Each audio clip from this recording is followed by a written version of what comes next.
இவன் ஒவ்வொருத்தரும் பல கோடி ரூபா சொத்து வச்சுட்டு காலேஜ் சொந்தமாக காலேஜ் நடத்துகிறான், மருத்துவமனை நடத்துகிறான், பல கோடி ரூபாய்க்கு டேக்ஸ் கட்டிக்கிட்டு இருக்கிறான்.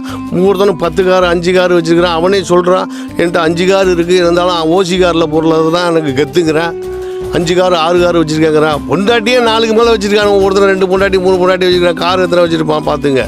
அவ்வளோ கேவலமாக மக்களோட வரி பணத்தை எடுத்து நான் கொடுக்குறேன் அப்படின்னா இன்றைக்கி விவசாயிகள் போராடிக்கிட்டு இருக்காங்க. இப்போ தண்ணி வரல, பயிர் காயுது, விவசாயி வயிறு காயுது, கொந்தளிச்சு போயிட்டுக்கிறான். இப்போ பயிர்கடை தள்ளுபடி பணம் இல்லைங்கிற, பள்ளிக்கூடத்தில் சீரமைப்பு இல்லை, கட்டமைப்பு இல்லை, இப்போ பணம் இல்லைங்கிற, நிதி இல்லைங்கிற. ஐயோ தொடச்சி அள்ளி வலிச்சு நக்கிட்டு போயிட்டார். நீ இப்போ எங்கே வந்துச்சு காசு?